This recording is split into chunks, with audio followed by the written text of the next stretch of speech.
Pequena moeda de cobre portuguesa cunhada entre 1495 e 1530, reinado de Manuel I, das primeiras moedas que possivelmente circularam no Brasil, mesmo sendo portuguesas.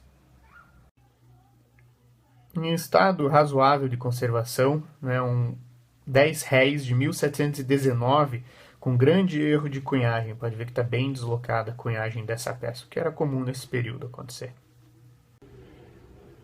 Está aí um pequeno 5 réis, José I, 1753. Feito para circulação no Brasil mesmo, última série que saiu em latim, Josephus.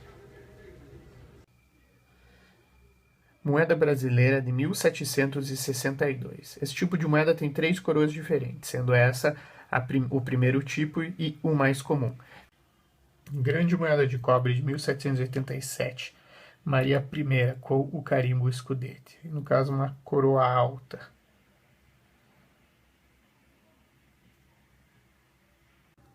R$80, falso de época de 1821. Cunhada em cima de uma moeda verdadeira. Como a gente pode ver ao fundo aqui do brasão do Reino Unido e Portugal, tem o do Império do Brasil, da moeda verdadeira.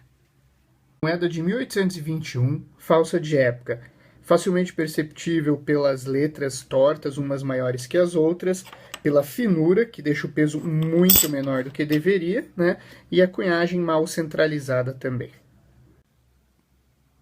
Vintém, moeda de 20 réis, de 1829, feita no Rio de Janeiro.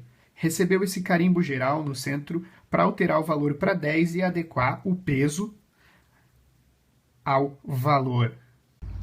Moeda de cobre do Brasil, 1830, feita no Rio de Janeiro, Dom Pedro I.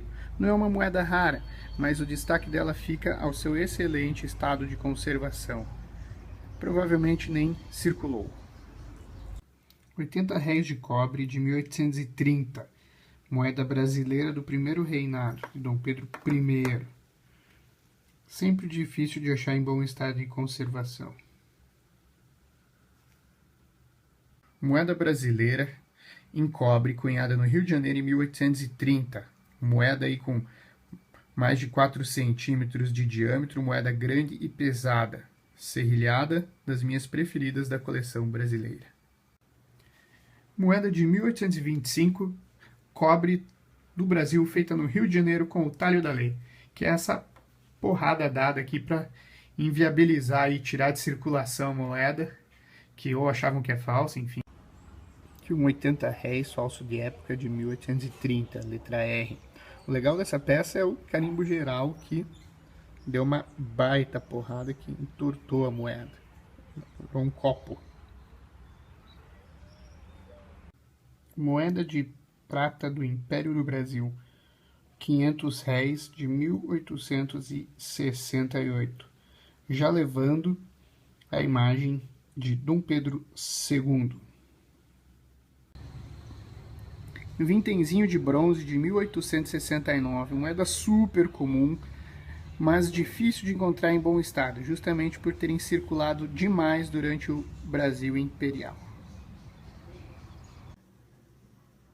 Níquel do Império do Brasil, de 1885.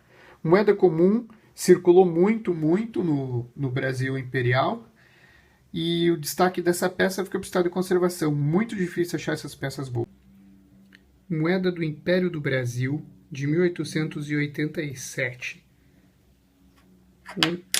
100 réis. Moeda muito difícil de achar nesse estado de conservação. Primeira moeda de prata da República. Lema da bandeira, ordem e progresso, 500 réis com o Cruzeiro do Sul e as estrelas representando todos os estados. Do outro lado, a República dos Estados Unidos do Brasil e a data. Níquel republicano de 1889. Mesmo tendo aí algumas marquinhas de circulação, a peça está muito bonita, porque é difícil de achar em bom estado de conservação, já que essas peças circularam muito.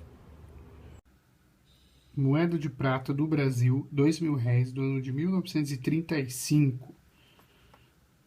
Representação do Duque de Caxias, patrono do Exército Brasileiro. Moedinha da Alemanha nazista, 1944. Águia com a suástica e feita em zinco, porque na época se estava economizando materiais mais nobres para a indústria da guerra.